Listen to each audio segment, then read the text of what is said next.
প্রত্যেককে স্বাগত জানাই পাবলিক নয়ের পর্দায়। চলে যাচ্ছি পরবর্তী খবরে।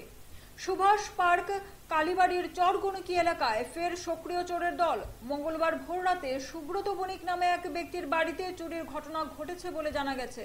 চোরের দল বাড়ির বারান্দা থেকে দুটি দ্বিচক্রযান সযত্নে চুরি করে নিয়ে যায়। পরিবার সূত্রে জানা গেছে, ভোর 5টার দিকে ঘুম থেকে উঠে তারা দেখেন বাইক ও সাইকেল আর বারান্দায় নেই। সঙ্গে সঙ্গে খবর দেওয়া হয় খোয়াই থানায়। খবর পেয়ে ঘটনাস্থলে ছুটে আসেন সুভাষ পার্ক আউটপোস্টের ওসি রঞ্জিত সরকার সহ অন্যান্য পুলিশ কর্মীরা। প্রাথমিকভাবে এলাকা পরিদর্শন করে চুরির তদন্ত শুরু করেছে পুলিশ। স্থানীয় বাসিন্দারা জানান, কিছুদিন চোরদের উপদ্রব বন্ধ থাকলেও আবারও সক্রিয় হয়ে উঠেছে চুরির চক্র। এই ঘটনার পর সাধারণ মানুষের মধ্যে আতঙ্ক ও ক্ষোভ দুটিই ছড়িয়েছে।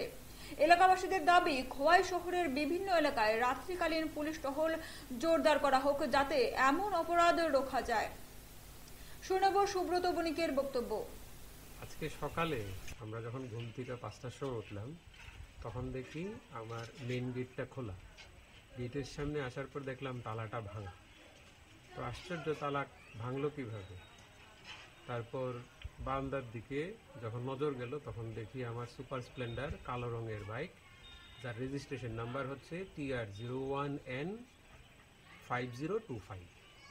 এই বাইক আর তার সঙ্গে একটা হারকুলিস ক্যাপ্টেন বিরাট সাইকেল নেই। তো আমরা খবর পাওয়ার সঙ্গে সঙ্গে ঘর থেকে যখন বেরিয়ে গেট অবধি গেলাম, তখন দেখলাম গেটের মধ্যে বাইকের চাকার একটা দাগ। এটা ফলো করলাম। ইমিডিয়েটলি খোয়াই পিএসের যে ওসি সুবীর মালাকার স্যার, ওনাকে আবার টেলিফোন আমরা ইনফর্ম করি। তারপর খোয়াই আউটপোস্ট থেকে রঞ্জিত সরকার, উনি ওনার টিম নিয়ে টোটাল বিষয়টা ইনভেস্টিগেশন করে গেছেন। তারা সন্দেহ হয়নি আপনারা? যেহেতু সময়টা আনুমানিক 3টা থেকে 4টার মধ্যে, এক্স্যাক্টলি আপাতত সন্দেহের নজরও কেউ নেই। ঠিক আছে, আপনার নামটা? সুব্রত বণিক। কোন জায়গাটা এটা বাড়ি? এটা চরগণকি কালীবাড়ি, সুভাষ পার্ক কালী মন্দিরের পেছনে। ফিরছি একটা ছোট্ট বিরতির পর, ততক্ষণ পর্যন্ত সঙ্গে থাকুন।